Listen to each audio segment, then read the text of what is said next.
Oui, c'est-à-dire les valeurs font, ça renvoie un peu à la moralité, à notre moralité, à notre éducation.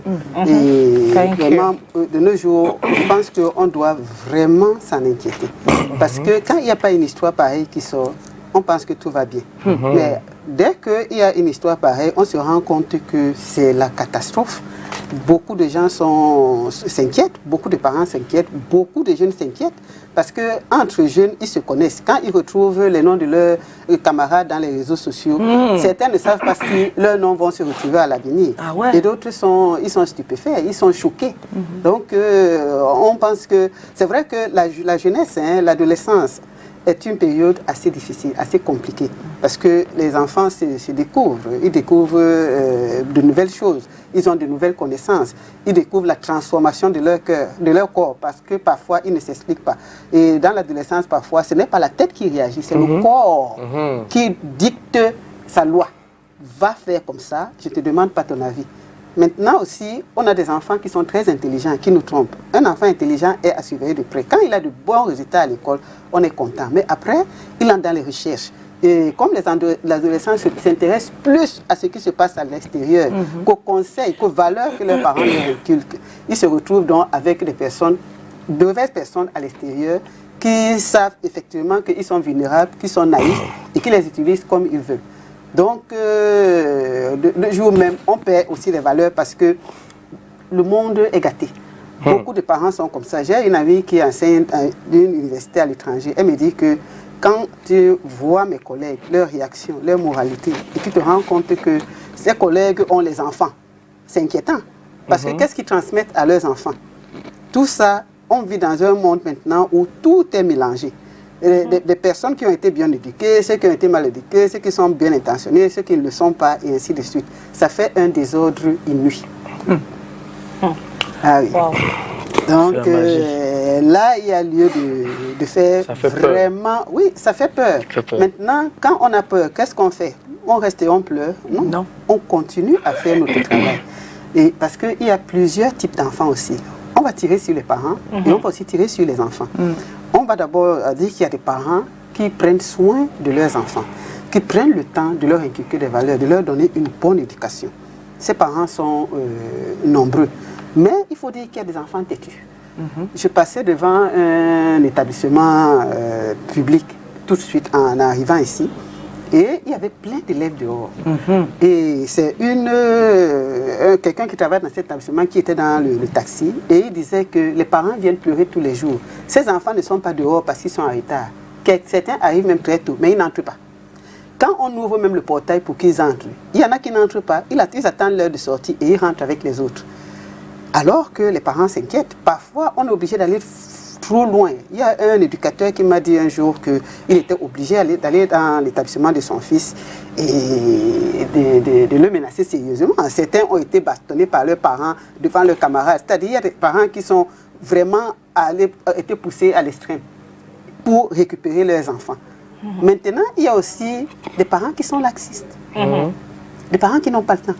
Des parents qui passent le temps à chercher de l'argent. Des parents qui pensent que l'éducation, c'est donner, amasser les biens, donner aux enfants et ainsi de suite. Ceux même qui sont négligents. L'enfant sort, il entre comme il veut, il fait ce qu'il veut. Il est au téléphone 24 heures sur 24, il n'a pas les résultats scolaires. On ne lui dit rien parce qu'il ne faut pas déranger les enfants, il ne faut pas les frustrer. Ce genre d'enfants, quand ils se butent même, est-ce qu'ils vont réaliser qu'ils se sont butés?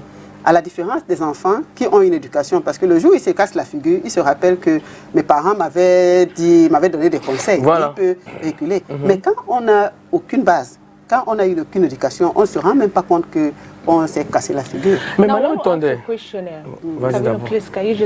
now you just make mention that we're living in a world where we have different people, different perspectives, and also different, maybe, or coming from different ethnic groups and the race. And I've just noticed that what might benefit you can be detrimental to me, and what can be maybe important to you, I might say it like being insignificant. And which has made it so difficult for us to establish moral, which has made it very difficult for moral to be established in our society.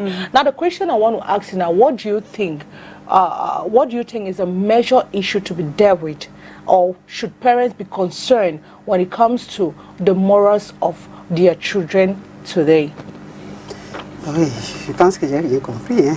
Je vais bien apprendre l'anglais à STV. Je crois qu'il faut établir comment il faut faire pour établir les règles morales. C'est très important. Dans les familles, il faut déjà qu'il y ait des règles. Or, dans beaucoup de familles, il n'y a pas de règles. Le père de famille va dire que quand vous vous levez le matin, vous devez laver par exemple les assiettes. Avant d'aller à l'école, chacun doit faire le travail. Personne ne doit rentrer après 18 heures, par exemple. Si vous rentrez après 18 heures, vous devez avertir. Et puis, si quelqu'un rentre après 18 heures, on lui donne des conseils, après on punit et ainsi de suite. S'il n'y a pas de règles dans une famille, c'est grave. Voilà. Or, on remarque que les parents disent que les enfants d'aujourd'hui sont trop têtus, donc on les laisse. Les enfants, eux, ils cherchent à s'imposer. Et ils jouent sur la psychologie des parents. Et si les parents ne s'imposent pas à leur tour, c'est les enfants qui vont régner, en maître dans la famille. Voilà. Maintenant, il faut aussi expliquer aux enfants comment on vit dans notre société. Il faut leur expliquer ce qui est bien pour eux et ce qui ne l'est pas. Parce que nous savons ce qui est bien pour nos enfants. Or, eux, ils ne savent pas ce qui est bien pour eux. Ils pensent qu'en les laissant sortir, en les laissant faire ce qu'ils veulent, c'est ça qui est bien. Et quand on les laisse faire ce qu'ils veulent, ça veut dire qu'on les aime. Maintenant, on leur explique les conséquences des actes qu'ils posent. Et on leur montre même, comme il y a cette histoire qui circule dans les... C'est le moment où plus que jamais nous devons discuter avec nos enfants, leur dire, voilà, beaucoup de leurs camarades, certains de leurs camarades sont concernés. Si vous continuez, si vous faites aussi comme vos camarades, vous serez affichés un jour. Parce que les enfants ont peur. Maintenant, ils vont comprendre que ce que les parents leur disent, ça peut arriver. Oui, on aide aussi nos enfants à se fixer des objectifs raisonnables, des objectifs à court terme. Parce qu'il y a une certaine classe de personnes qui partent à l'étranger, qui donnent des objectifs déraisonnables à nos enfants. Ça aussi, c'est un danger. Parce que les gens ont le mythe de l'étranger. J'ai discuté avec un collègue dernièrement, on parlait du Canada. Aujourd'hui, au Cameroun, tout le monde est focus Canada, direction Canada.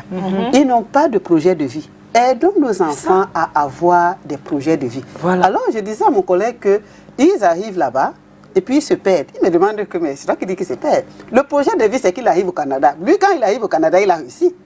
Maintenant, on gère le quotidien comment dans ces pays. Je ne demande pas aux parents de ne pas envoyer les enfants, mais préparez-les. Il faut préparer les enfants à chaque niveau. L'enfant est à l'école primaire. Quand il passe au collège, il faut le préparer à entrer au collège. Quand il passe au second cycle, il faut le préparer. Quand il va à l'université, préparons-les, parce que l'université, c'est un endroit aussi qui est compliqué. Maintenant, si nos enfants doivent aller à l'étranger, il faut qu'on les prépare. Qu'est-ce qu'ils partent faire à l'étranger? Comment on vit à l'étranger? Quelles difficultés ils peuvent rencontrer? Et ainsi de suite. Mais on voit aujourd'hui, les gens s'asseyent sur les réseaux sociaux. Ils disent que tout le monde doit quitter le Cameroun parce que le Cameroun n'est pas un bon pays. Il y a beaucoup de problèmes au Canada. Il y a beaucoup de problèmes en France, il y a beaucoup de problèmes en Allemagne, et ainsi de suite. Certains restaurants, comme nous ne sommes pas, on n'est plus au pays, hein, ils se vantent. Ici, on est libre, ici, on a de l'argent, ici, on nous paye même si on ne travaille pas. Nos enfants entendent. Et maintenant, pour y arriver, ils n'ont pas d'argent, qu'est-ce qu'ils font? Ils rencontrent quelqu'un qui leur donne de l'argent et ils s'en vont. Voilà. Certains même, oui, on va dire que je vais t'amener en France, tu vas quitter ce pays qui ne sert à rien, qui ne vaut rien, qui est. Ils s'en vont. Ça aussi, c'est un danger. Et nos enfants doivent savoir que ceux qui ont les pieds sur terre ici, les gens qui sont à l'étranger, ils les avis leur demandent des services ici. Hein. Oui, moi, je suis parmi les gens à qui on demande souvent certains services, des gens qui sont à l'étranger. Et je suis sûr que beaucoup d'entre nous ont souvent eu besoin ont souvent été sollicités. Donc, ça, ce truc-là, vraiment, il faut qu'on en parle. C'est ça qui tue aussi nos enfants. On leur donne l'argent, ils finissent de faire la prostitution et autres. Ils se retrouvent à la Méditerranée et beaucoup de gens meurent là-bas. Il y a les téléphones portables, les tablettes et tout ça, les habits, les trucs griffés et ainsi de suite. Maintenant, nous devons apprendre à nos enfants que pour travailler, pour gagner de l'argent, il faut travailler. Et nous-mêmes, nous devons être des modèles. C'est-à-dire, si notre enfant sait que mon père ou ma mère, quand il sort le matin, il va à STV. Parfois, ça se passe bien, parfois, ça ne se passe pas bien, et ainsi de suite. Mais mon père est toujours là parce qu'il veut payer ma scolarité et autres.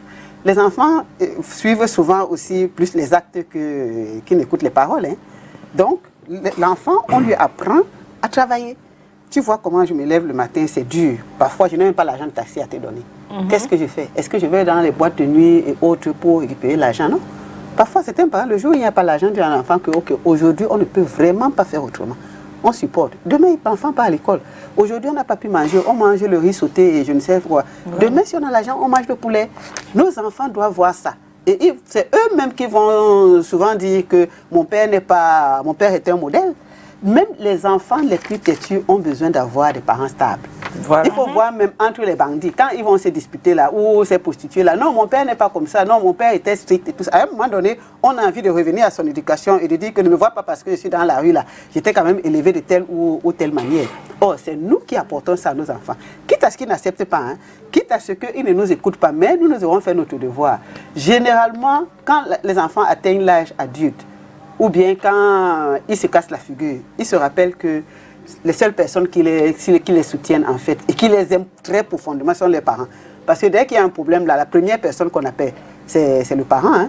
Moi-même, je suis travailleuse sociale. Donc quand il y a un problème, qui est-ce qu'on cherche? C'est le parent. Le parent? Oui. Même si l'enfant est parti de chez lui il y a 10 ans et tout, on cherche d'abord dans son environnement. Mais maintenant, il y a des valeurs aujourd'hui qu'on a l'impression que c'est devenu la norme. Que nos enfants, on a inculqué à nos enfants, nous tous, ici au Cameroun. C'est-à-dire parfois, tu fais un événement, tu dis que l'heure c'est 15 h. Un gars te dit que non, ça c'est l'heure, au moment la bonne heure c'est 17 h. C'est 17 h. C'est-à-dire que du coup, on a l'impression que non, l'heure n'est pas notre truc. Aujourd'hui, la norme c'est que tu vas voir les jeunes filles, les jeunes gars, si le téléphone n'est pas un téléphone Android, tu dois pour te dire que non, tu es en retard, tu n'es pas à l'heure. Ma question, c'est quelles sont les valeurs qu'on doit inculquer à nos jeunes d'aujourd'hui? Bien sûr que vous avez commencé à citer le travail et tout. Quelles sont vraiment les valeurs qu'on doit inculquer à nos jeunes aujourd'hui pour qu'ils ne s'en détournent pas, qu'ils ne croient pas qu'ils sont tard? Oui, il y a le contentement. Voilà. J'avais lu quelque part que riche est celui qui se contente de ce qu'il a. Oui, il y a le contentement. Je ne peux pas avoir le téléphone, je ne peux pas l'avoir. Voilà. Si j'ai parfois le téléphone sert à quoi? Quand on est enfant, ça sert à joindre les enfants. Avant, nous, on avait le téléphone fixe. On n'avait pas besoin d'avoir 10 000 téléphones fixes dans la maison. Quand le téléphone sonnait, on savait qu'il faut aller décocher. Maintenant, comme il n'y a plus assez de téléphones fixes, on laisse le portable aux enfants pour qu'ils soient joignables. C'est important parce que s'il y a un problème, il faut que les enfants puissent joindre les parents. Maintenant, il y a des enfants qui utilisent le téléphone à l'école. Parce qu'ils prennent des cours, c'est comme eux, ils peuvent utiliser l'ordinateur. Mais ils utilisent quel téléphone? Et ils font quelle classe? Parce que à l'université, oui. On n'a pas besoin d'un... Moi, je ne connais même pas les marques de téléphone. Il paraît qu'il y a les iPhones, si c'est 15 €. Mais on voit des parents qui achètent des grosses marques de téléphone aux enfants de 6 ans, de 7 ans, de 8 ans. L'enfant commence à grandir avec. On dit que oui, c'est la nouvelle machin comme ça. Et parfois, elle n'a même pas ça sur contrôle parental, parfois. Exactement. Elle donne ça comme ça à l'enfant.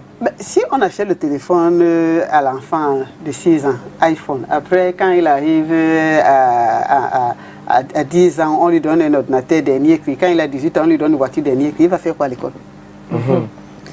Et ce genre d'enfant, finalement, ne projette plus. Et quand il ne projette plus, il s'ennuie. Et quand la nuit s'installe, parfois, ça crée des vices. Il faut que l'enfant projette. J'ai ma jeune soeur qui a enseigné à la maternelle. Quand mon fils est né, elle me dit ne lui achète pas beaucoup de jouets. Quand tu lui achètes les jouets, il ne va pas crier. Donc, il ne faut pas bourrer les enfants de choses. Et puis je voyais que mon fils criait, il prend la chaussure, il crie, il prend la sandale, il crie et tout ça. Il criait les jeux lui-même. Et ça a vraiment retenu mon attention. Donc, on avait remarqué, il y a une artiste qui était morte américaine. Sa fille, elle est morte à cause de l'addiction, oui. Sa fille est tombée dans l'addiction aussi. Et quand on posait des questions, on dit que c'est des enfants qui ont accès à tout. Et très facilement. Ils ne font aucun effort. Finalement, ils s'ennuient. Il faut laisser notre cerveau travailler. Oui. Il faut qu'on ait un peu de stress parce qu'il y a un stress positif qui nous pousse à l'action, qui nous booste. Maintenant, si on vient, nous, on va travailler. On n'est pas là parce qu'il faut qu'on achète les iPhones et autres aux enfants, les abrutis. Faisons attention. Le cerveau est fait pour réfléchir. L'enfant doit affronter les situations. Si tout le trouve là sur place, il devient fragile. Maintenant, quand il va vouloir sortir, il va falloir qu'il crée, il va créer des choses extraordinaires. Il peut devenir pervers parce qu'il a déjà toutes les autres choses, il ne les considère pas, il les a acquis facilement. Faisons attention. Tous les enfants ne sont pas comme ça, mais on peut tomber sur des enfants qui ont besoin d'être éduqués, qui ont besoin qu'on les choque un peu. Another thing, I feel like maybe what is causing what is making Mora to be impossible is the fact that there is lack of communication when it comes to parents and their children, because there are some parents that would not even want their child. For example, you have a child that is already at the age of 15, and at that age you and I will know very well that he or she, or maybe let me use a girl child, it's already having a suitor, like not even a suitor, men will come to her, you know, talk. But you as a parent, like there are certain things you don't get to discuss with your child, make your child to understand that, okay, you're growing to be a mature woman, and you know, in this society, this is what you'll be saying, this is what you encounter, and in case you get to meet as such, or in case a man comes to you and, you know, say some certain things or moral stuff to you, make sure you come and talk to me. There are some parents that will not even give their children that opportunity for them to even, you know, come to you as a mom or dad and say, okay, daddy, this is what is happening to me. The next thing is, I don't want to whip you or start shouting at you. So sometimes it makes the child to be so scared that if I go and report this to my mom might whip me, my mom. So in conclusion, I feel like there's the lack when it comes to communication, dialogue between parents and their children. Oui. La communication est très importante. Quand les enfants sont petits, c'est très important. Assieds-toi, lève-toi, va te coucher, et ainsi de suite. L'enfant obéit. Parce qu'il n'a pas le choix. Même s'il est têtu, il finit par obéir parce que nous avons le pouvoir sur lui. Mais au fur et à mesure qu'il grandit, quand il a 10 ans, 11 ans, il commence à demander pourquoi. Va te coucher. Non, je n'ai pas envie de dormir. Fais telle chose. Pourquoi? Quand il a 16 ans, ça devient compliqué, parfois jusqu'à 20 ans. Qu'est-ce qu'on fait? Nous devons d'abord apprendre à connaître nos enfants. Généralement, nous ne connaissons pas nos enfants parce que nous ne sommes pas là. Quand nous sommes là, eux, ils ne sont pas là. Donc, on ne peut pas les connaître. Maintenant, c'est difficile de leur donner des conseils parce que tous les enfants sont différents. Et on pense souvent qu'il faut les taper. La chicotte ne résout pas le problème parce qu'il faut éduquer. À un moment donné, quand l'enfant pose un acte dur, bon, maintenant, il faut punir. Mais il faut éduquer, il faut expliquer à l'enfant. Maintenant, quand on connaît notre enfant, on sait comment on va avec lui. Il y a des enfants qui ne supportent pas qu'on crie sur eux. Si on commence à crier, tu es méchant, tout le quartier contient, on le braque. Par contre, le même enfant, si on le prend, on lui parle doucement, il va écouter. Il y a des enfants qui, quand on parle doucement, ils ne prennent pas au sérieux. Il faut qu'on crie sur eux pour qu'ils réagissent. Sous pulsion, ils ont des pulsions fortes. Voilà. Or, si on ne connaît pas nos enfants, on ne saura comment doser. Maintenant, parfois, la communication entre parents et adolescents est compliquée. Parfois, les parents qui ont fait les enfants un peu tard, ils ont une certaine expérience. Quand les enfants naissent, eux, ils veulent leur épargner beaucoup de problèmes. L'enfant ne se rend même pas compte que le parent est en train de faire ça pour lui. Qu'est-ce qu'on fait? Parfois, ça part dans les disputes. Même dans les disputes, les enfants se disent des choses. Quand l'enfant est fâché, il parle. Soyons attentifs, parce que c'est dans la colère qu'il nous dit même des choses importantes. Mais sous le coup de la colère, on dit c'est un mauvais enfant, tais-toi, on ne veut pas l'écouter et tout ça là. Alors que ce qu'il dit peut nous être utile. Peut-être l'enfant est en train de nous envoyer un message, oui, tu ne m'aimes pas, tu n'es jamais là, c'est à cause de toi que j'ai des problèmes, tu ne m'apportes pas l'affection. Il dit ça de manière tellement violente que nous, on retient la violence. On ne retient pas le message que les enfants sont en train de nous envoyer. Maintenant, parfois, l'enfant, il vient causer avec nous. Mais il dit tellement de bêtises. Parfois, il faut se faire violence. On doit corriger. Mais si on n'écoute pas nos enfants, on ne peut pas corriger. Parfois, même quand nous, on veut leur parler, ils disent non, c'est votre époque. C'est passé. Et maintenant, ce n'est plus comme ça. Et il y a des moments où il faut corriger, des choses qu'il faut corriger sur place, et des choses qu'il faut prendre le temps d'aller corriger. On va réfléchir. L'enfant a dit telle bêtise. Ok, ça veut dire que je peux l'aider dans tel domaine. On prend sur nous. Mais en tant que parent, on est tellement dans les émotions qu'on n'y arrive pas. Si on ne fait pas ça, il faut retenir que c'est difficile de donner des conseils à nos ennemis. Si l'enfant considère que nous sommes son ennemi, évidemment, quand on va le parler, il ne va pas nous écouter. Mais si on prend le temps de réfléchir, l'enfant a dit telle chose, ça veut dire qu'il y a 3 choses que je dois corriger. Je corrige comment? J'attends. On n'est pas toujours pressé avec les enfants. Hein. Parfois, on se dit que si on ne corrige pas vite, quelque chose va lui arriver. Non, parfois, on trouve le moment opportun. On est en train de l'observer à la maison, on sait comment on va le prendre. Et au moment où on le prend, on corrige la première chose, on corrige la deuxième, on corrige la troisième. Il y a autre chose qui arrive, on prend encore le temps de corriger. Donc, on ne peut le faire que s'il y a une communication avec nos enfants et si on reste avec eux. Moi, je veux poser la question, quelle est l'importance quelle est l'importance de la morale dans la vie d'un enfant, de l'homme aujourd'hui? Oui, dans la morale nous permet d'avoir des retenues face à des situations difficiles, face à des tentations. Quand on n'a pas de morale, j'ai suivi une vidéo, bon maintenant je fais attention, moi je fais généralement attention, hein, une jeune fille qui disait qu'il a envie d'avoir le contact de Bobda parce qu'elle n'arrive pas à payer le loyer et tout. Ok. Oui, ça elle faisait les buzz. Elle fait ça comment pour blaguer, après ça va les arriver. Oui. Donc moi je fais attention. Ça circule dans les réseaux sociaux là. Et quelqu'un qui n'a pas la morale, quelqu'un qui n'a pas les valeurs, il va justement arriver à ce genre de choses. Mais quand on a des valeurs, on se dit que je ne peux pas payer le loyer, qu'est-ce que je fais? Il faut que je déménage. Je quitte la maison de Trouy. Peut-être que j'ai un ami où je rentre dans la maison familiale, quitte à ce que ça me crée des problèmes, parce que dans la maison familiale aussi, ce n'est pas facile. Quitte à ce que ça me crée des problèmes, au bout de 3 mois, je vais me reconstruire et je vais repartir.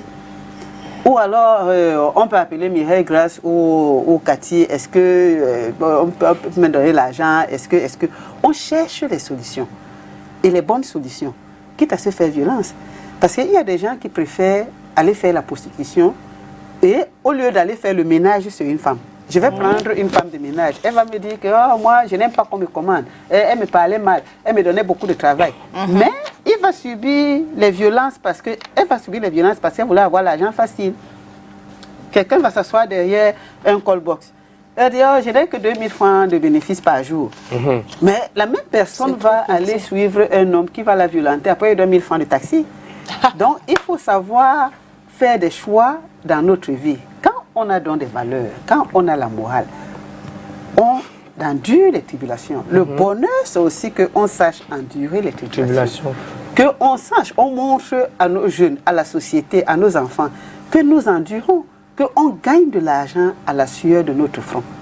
Les problèmes peuvent arriver à tout le monde. Hein. Donc, la bonne moralité est importante. C'est pour ça que nous devons l'inculquer à nos enfants. La bonne moralité, les valeurs vont faire en sorte qu'on se retrouve dans un poste qui nous permet peut-être de voler de l'argent dans un lieu de service. Qu'est-ce qu'on fait? On vole l'argent ou on continue à se contenter de nos 100 000? Souvenons-nous que j'ai dit qu'on a dit que riche est celui qui sait se contenter de ce qu'il a. Regardez les gens qui vivent mal. Le jour où ils se cassent la gueule, ils commencent à nous envier, nous autres qui sommes pauvres et qui avons la paix de l'esprit. Hein. La paix de l'esprit est très importante. La paix intérieure est très importante. Donc, n'hésitons pas à inculquer les valeurs à nos enfants.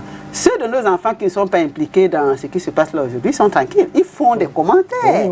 Ils pointent du doigt leurs camarades. Ils parlent entre eux. S'ils étaient impliqués, c'est qu'ils sont plus tranquilles. Mais ils sont en train de faire les choses ailleurs aussi. Maybe they are doing other things. If they are not victims of Bobda, maybe they are victims of other people that we have not yet discovered or has not been exposed. Oui, s'ils ne sont pas, ils seront contents, ils sont tranquilles, peut-être parce qu'ils ne sont pas en train de faire des choses ailleurs. Je disais tout à l'heure que ceux qui ont posé des actes similaires ailleurs, ils sont pas tranquilles parce qu'ils savent à quel moment ça va sortir. Ça va sortir, c'est vrai. Le cœur bat. Voilà. Le cœur bat. Oui. Alors, c'est donc, quelles sont les valeurs morales? Il y a le respect, il y a la fidélité, il y a la maîtrise de soi. Je parle de la maîtrise de soi, pourquoi? Parce que face à la situation difficile, si on n'a pas la maîtrise, évidemment, on va bondir dans quelque chose qui est bien. Il y a la loyauté, il y a l'intégrité, il y a l'amour, il y en a tellement. Et ça, c'est des choses qu'on ne cite plus aujourd'hui. Hein. Aujourd'hui, c'est presque œil pour œil, dent pour dent. Oui. Donc, tu me trompes, je te trompe. Les parents, eux-mêmes, ils sont comment? Est-ce que l'humilité fait partie des valeurs? L'humilité, c'est même... l'humilité, c'est une force. Hein. C'est une valeur qui est extrêmement rare. Ah oui. C'est une valeur qui est rare. L'orgueil prend trop de place dans notre société. Parce que maintenant, je me retrouve dans une situation, je vais pas demander à Calvin de m'aider parce que, je sais pas, peut-être qu'il va penser que je ne suis plus Madame Etonde, que quand il va arriver à la fête, il ne va pas dire que Madame Etonde s'est levée. Ouais. Hier, elle est venue me demander l'argent. Et puis, je cherche des moyens pour montrer que je suis en fait ce que je ne suis pas. Donc, l'humilité, c'est une valeur qui devient de plus en plus rare. Vous avez ça précède la gloire. Oui. Les gens, si vous observez la société, les orgueilleux n'ont jamais prospéré. Un orgueilleux, il prospère dans sa tête. Et il dit ce qu'il a dans sa tête. Mais matériellement, sur les faits, l'orgueilleux ne va pas loin. Alors que celui qui est humble, il finit par avoir tout ce qu'il veut parce qu'il reconnaît ses limites. Quelqu'un qui est humble, c'est quelqu'un qui sait reconnaître ses limites. Et quand on reconnaît ses limites, on ne fait pas n'importe quoi. Et suite à la question de Mère Grâce, est-ce qu'on peut savoir le rôle de la jeunesse dans la société? On dit que la jeunesse est le fer de lance de la société. Notre jeunesse fait beaucoup de choses dans la société. On la forme pour qu'elle nous remplace demain. Nos jeunes enfants à la maison nous aident dans beaucoup de domaines. C'est eux qui nous aident à la maison, c'est eux qui nous aident ils restent à la maison quand nous ne sommes pas là. Certains s'occupent de leurs petits frères, certains à l'école, ils sont utiles. Qu'est-ce que je peux citer? Ils font tellement de choses et au fur et à mesure qu'ils grandissent, ils prennent la place et nous savons tous qu'en Afrique, c'est les enfants qui finissent par s'occuper de leurs parents. Voilà. Donc, les jeunes, au fur et à mesure qu'ils grandissent, ils nous rendent beaucoup de services, tant à la maison qu'à l'extérieur de la maison. Donc c'est clair que dans un pays, s'il n'y a pas la jeunesse, il n'y a pas d'évolution. C'est mort. On ne peut pas évoluer, oui. Voilà. C'est pour ça qu'à un moment donné, on conseille de faire quand même les enfants, parce que si tout le monde vieillit, qui va nous remplacer? Au fur et à mesure que nous on grandit, il y a des choses qu'on ne peut plus faire, que nos enfants font, tant à la maison qu'à l'extérieur de la maison. Et si les jeunes ne sont pas là demain, c'est la catastrophe. Parce qu'il faut le relais, c'est eux qui nous relaient. Et beaucoup de gens de pays pleurent aujourd'hui la jeunesse. Parce qu'on a demandé aux femmes de ne plus, aux couples de ne plus faire des enfants, ou bien de limiter les naissances. Après, on voyait que la jeunesse était en train de diminuer. C'est grave. C'est eux qui nous remplacent même dans le travail. Dans la communauté, c'est eux qu'on en a pas. Oui, dans la communauté, c'est eux qui sont là. Donc, le rôle de la jeunesse à tous les niveaux est important. Yes, I feel, okay, Catherine. Quand j'appelle Kacha Constant, c'est comme si okay, I feel like, don't you think maybe also there is a role our government needs to play as well when it comes to, discipline of youth as well? For example, we're living in a society where, first of all, the economy itself, I'm not saying it's an excuse here, it's not really the best. Now, let's say after school you don't get to have a job, and maybe the one you even have, you go for an interview, the next thing maybe your employer will ask from you is, the employer want to have like go down with you first, or want to have sex with you, sexual intercourse with you, and now you don't find yourself doing that. Now the next thing, you want to get yourself involved in a business, there are taxes you need to pay, there are this you need to pay, there are some demands they're asking you. Sometimes it gets the youth somehow frustrated, and they ask themselves, okay, what is that thing that I can do, maybe do that would not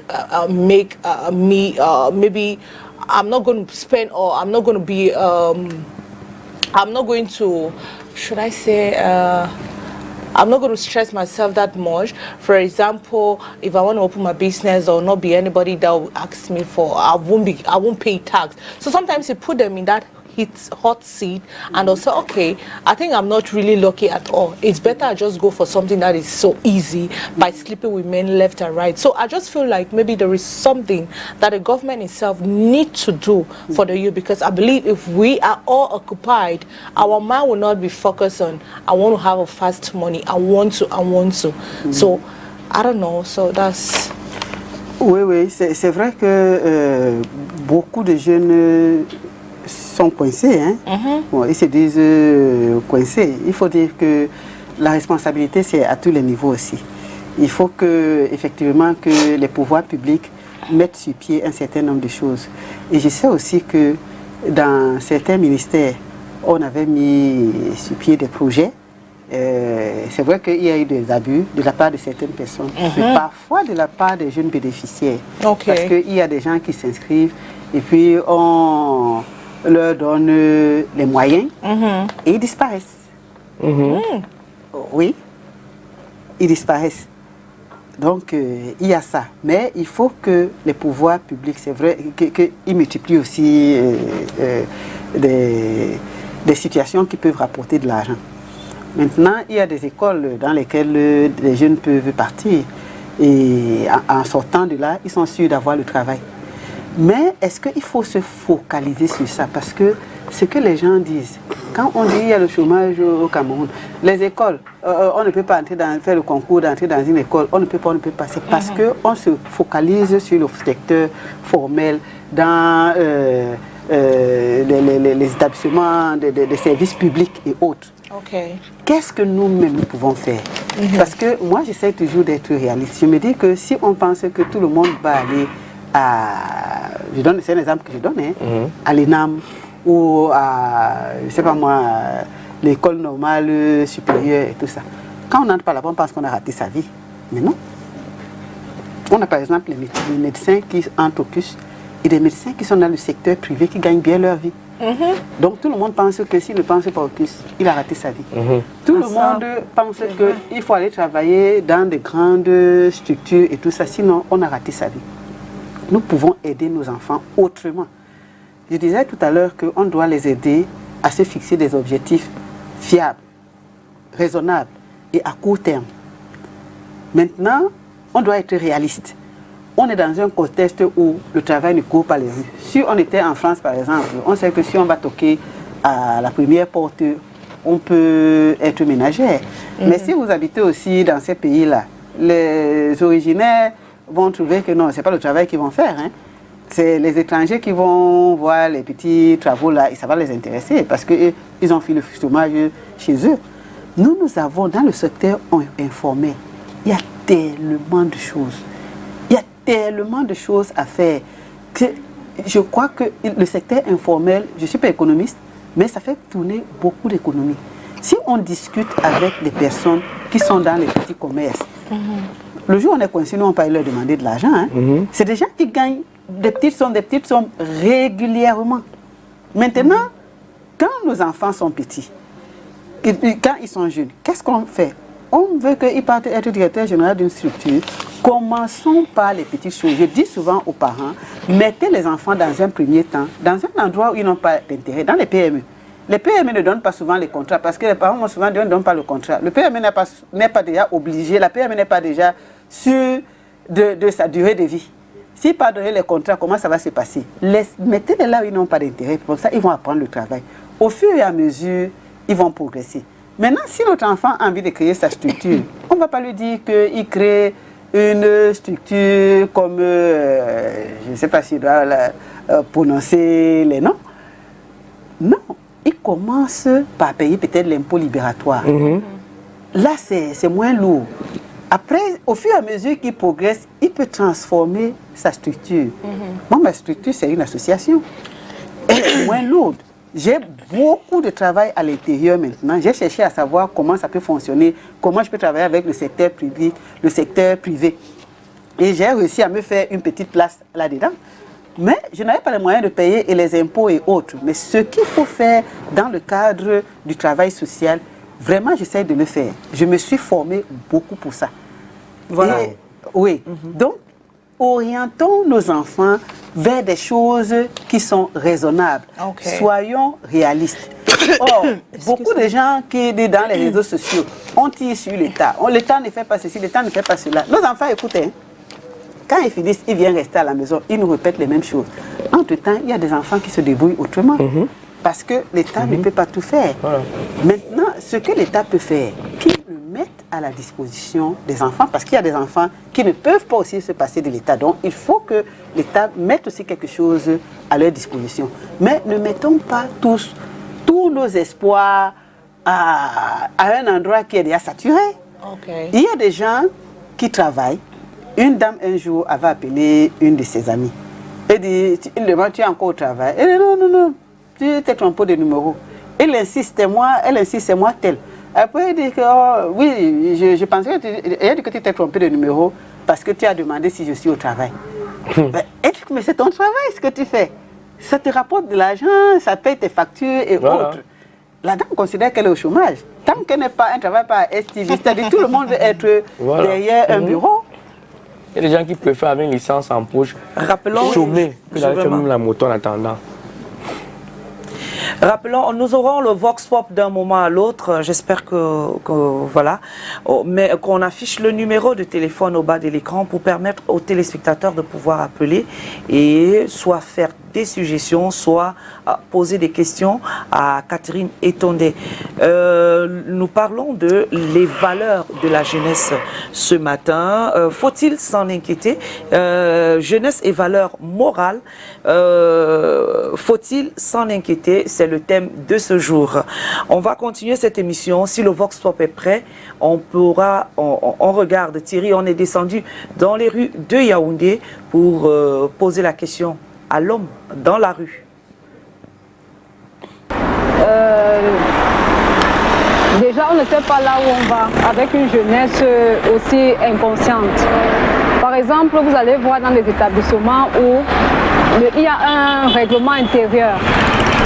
Alors l'élève, parce que, je ne sais pas, on l'accompagne à l'école dans une grosse voiture, il a de la peine ou alors c'est une involonté de se plier à certaines exigences scolaires.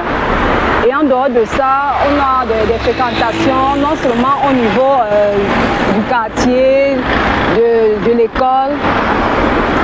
Il y a une influence en fait, un laisser-aller. Parce que déjà, à une certaine époque, on avait tendance à nous discipliner. Par exemple, dans le secteur au niveau du réveil, quoi. Par exemple, le matin, tu te réveilles peut-être à 5 heures, il y a les tâches ménagères à faire avant d'aller à l'école. Mais aujourd'hui, quelqu'un se lève le matin, tout ce qu'il cherche à faire, c'est de manger, de prendre le sac et de partir. Il n'y a plus un s'il te plaît, un merci, un s'il vous plaît, je voudrais, c'est du genre, je veux ci, je veux ça. Et quand ce n'est pas le cas, on boude, on casse des choses, on se rebelle. On a des fréquentations qui nous amènent à consommer de l'alcool, à boire, à fumer, non seulement ça, à voler en fait. Donc on se demande en fait où est-ce qu'on arrive avec ces raisonnements pareils, où est-ce qu'on arrive avec En fait, il y a beaucoup d'interrogations. Parce qu'après le bac, on s'interroge sur pas mal de choses qu'on peut faire. Mais ce n'est même pas seulement en classe de terminale qu'il faudrait se poser la question, c'est déjà à partir de la 6e, déjà à partir même de la CIL, avec les comportements soit déjà à la maison, qu'il faudrait aussi compléter au niveau de l'école. Donc, c'est vraiment un gros sujet d'interrogation parce que vraiment, c'est cette jeunesse-là qui va nous remplacer demain en fait. C'est cette jeunesse-là qui nous remplace demain. Et si maintenant elle n'a pas de véritable base, il y a moyen vraiment de s'en inquiéter. Bien sûr qu'il faut s'en inquiéter. Certains parents pensent que l'éducation de leurs enfants dépend de leurs enseignants à l'école. L'éducation, ça commence à la maison. Si nous ne faisons pas notre travail à la maison, l'enseignant ne peut pas finir son travail à l'école. Donc, l'éducation de nos enfants, c'est à la maison et non à l'école. Et les valeurs morales, ça commence à la maison.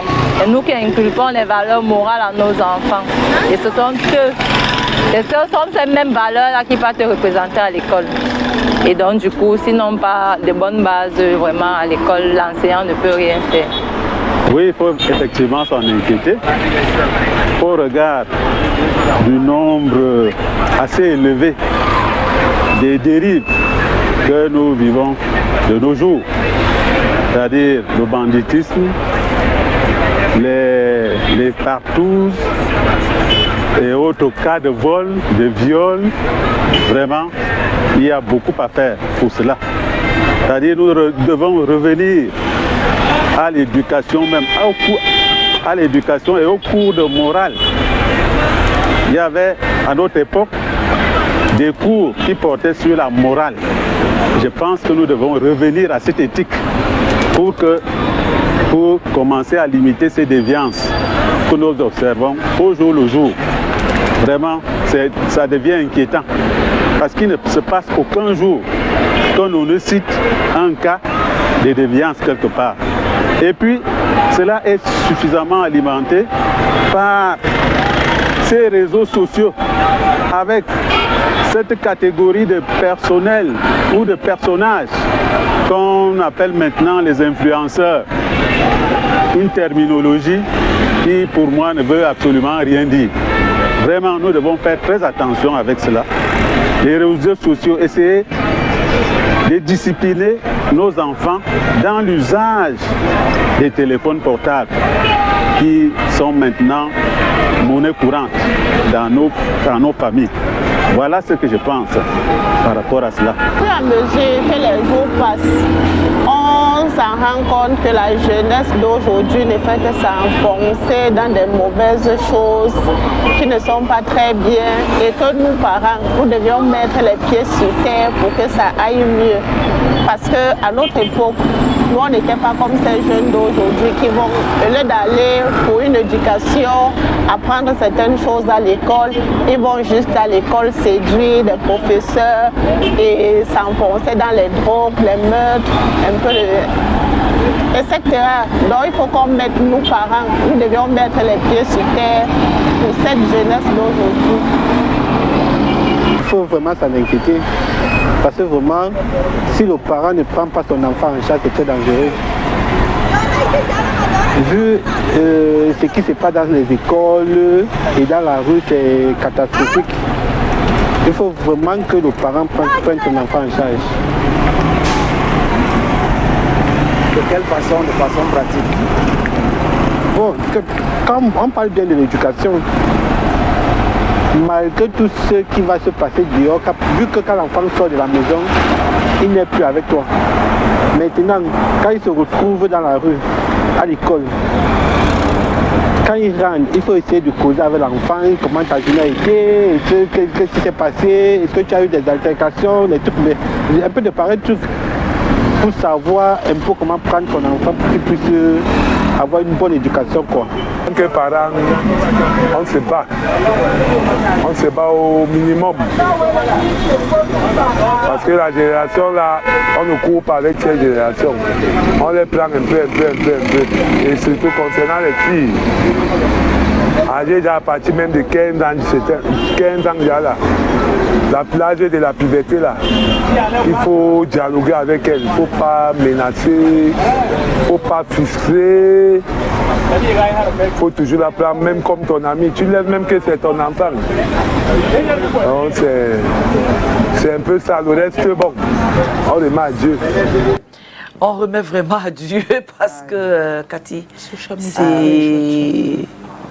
Oui. Ça fait froid, on a tous peur, on est tous... L'affaire de social media là. Non. Oui, l'affaire des réseaux sociaux, vraiment, je ne sais pas s'il faut faire une émission particulière sur les réseaux sociaux. Je suis à ma 3e année de recherche dans les réseaux sociaux. Parce que les gens doivent aussi savoir qu'une histoire, quand on a des problèmes, par exemple comme celui qui est en train de passer là, il faut savoir vers qui aller. Une fois que ça se retrouve dans les réseaux sociaux, après ça va dans tous les sens. Parce que dans les réseaux sociaux, on a le sensationnel.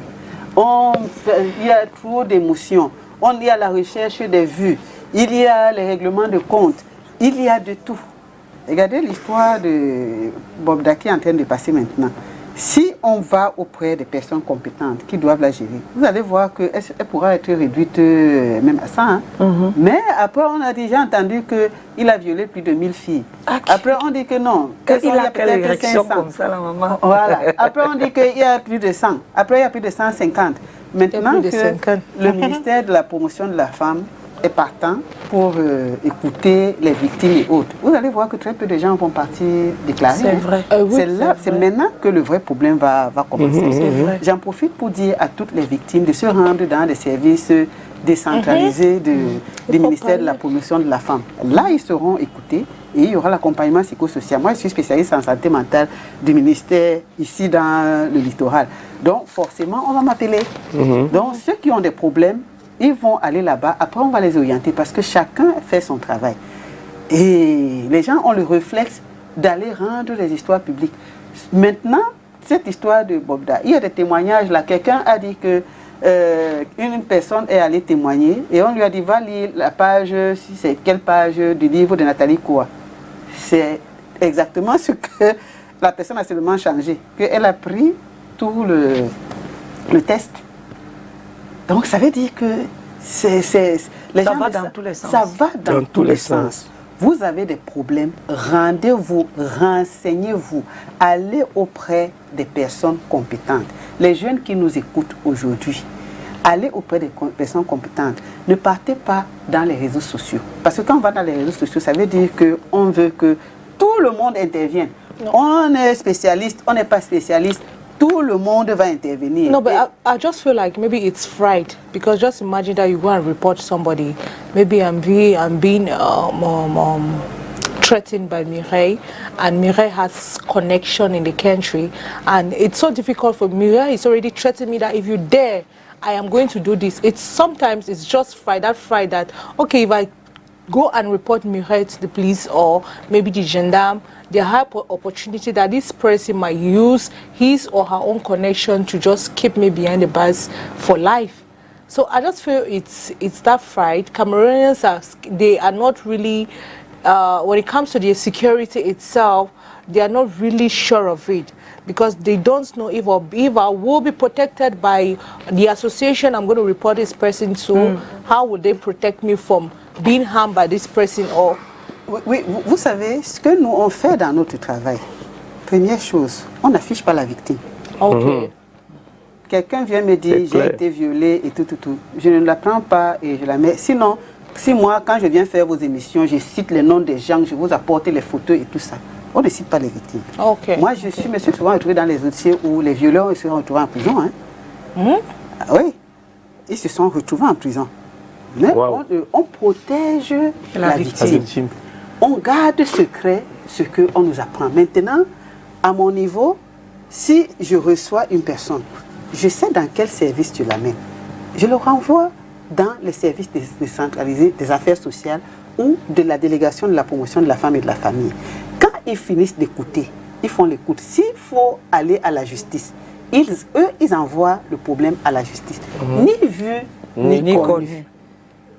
Les gens ne sont pas au courant. Sinon, je vous assure que c'est qu'eux-mêmes, ils viennent vous parler tout le temps, on a violé tel, on a violé tel. Maintenant, quand on va à la police, si la police estime que tel violeur ou tel voleur et tout ça, on peut le mettre à la télé. C'est le travail de la police. Mais nous avons l'obligation de travailler dans le secret. Voilà. Okay. Maintenant que je suis en train de dire que les gens peuvent aller dans les services décentralisés, certains vont m'appeler certainement. S'ils m'appellent, je leur dis, allez dans tel service ou dans tel autre. Dans ces services-là, comme il y a des gens qui sont traumatisés, on va m'appeler, on va me dire, il y a des gens qui sont traumatisés ici, il faut venir discuter avec eux. Personne ne sera au courant de ce qui s'est passé. Donc ça veut dire que si les victimes vont se plaindre, est-ce qu'il y a l'assurance qu'elles seront protégées? Oui, puisqu'on n'en parle pas. Et même s'ils sont face à la sécurité, même face à la justice, comment ils vont faire? Puisque parfois, on fait souvent les confrontations, etc., etc. Oui, la confrontation, ça c'est au niveau de la justice. Hein. Les gens n'ont pas... à moins que quelqu'un appelle STV que venez couvrir, je suis en train d'aller en justice. Non, ça se passe comme chez tout le monde au tribunal. Ça se passe comme ça. On ne va pas afficher quelqu'un. Je vous dis que si on affichait les gens, c'est que moi je viens vous donner même les photos des gens. On est dans les forums des VBG et tout. On nous interdit même d'afficher, de montrer. On est entre nous, hein. S'il y a quelque chose qui se passe, on vous dit n'envoyez pas les vidéos, ne montrez pas les photos. Moi, quand il y a les vidéos, on met ça dans un forum ou bien quelqu'un qui m'envoie, je dis non, je n'ouvre pas. Oui, je n'ouvre pas. Oui. Donc, les gens doivent savoir ça, que ce qu'on fait dans les médias là, c'est pas, c'est pas professionnel. Voilà. Parce que parfois, par exemple, l'histoire qui se passe là maintenant, tout le monde est impliqué là-dedans. Hein? On ne sait plus qui est qui. Chacun vient témoigner. Il m'avait fait ça, il m'avait fait ça. Est-ce que c'est vrai? On est même confus finalement. On est confus parce que c'est ce que moi, je suis ça dans les réseaux sociaux. J'écoute les gens. Il y a quelques personnes qui sont raisonnables. Les autres, tu sens que soit c'est des règlements de compte, soit même la politique est déjà elle est là-dedans. C'est tout. Finalement, le fond du problème risque d'être noyé. Et on passe à autre chose. C'est pour ça que ce n'est pas bon d'aller dans ces réseaux sociaux. Alors, Cathy, on se sépare. Il est 11h50. Oui, 5 minutes. Ah, mais vous me chassez? Non, du tout. Du tout. On va laisser place au service de sport parce qu'ils vont prendre à partir de 13h. Le temps que l'équipe technique prépare les choses, il faut bien qu'on leur donne le temps de se préparer. Ben voilà, les spectateurs voient que je suis bien traité à STV. Vous se débarrasser de moi, on s'excuse. Merci beaucoup, Cathy. Merci. Voilà, on se retrouve la prochaine fois encore avec un sujet intéressant puisque nous sommes dans une série avec la jeunesse, la fête de la jeunesse qui est dans quelques jours là. Il faut qu'on sensibilise les jeunes. De plus en plus, on ne perd rien. Même si ça touche une personne, on gagne beaucoup. On gagne beaucoup. Merci, Cathy. Elle a dit que tu as dit que je t'appelle encore comment là? Catherine connaît. Non, elle a dit Siki quoi. Siki Wai. Ok, merci Siki Wai. Merci tonton Calfi. Demain, on aura un kiné on va parler de la cervicalgie vue selon la kinésithérapie. Demain, ce sera la santé. Quant à nous, nous mettons la clé sur le paillasson et nous vous laissons autant pour nous, autant pour moi, en compagnie de Makeda Lydie Newton, la Donnette, qui vont revenir sur les matchs de ce week-end. C'est au cœur de la CAN 2023. Dieu vous bénisse à partir de 13h. Dieu vous bénisse. À demain. Ciao.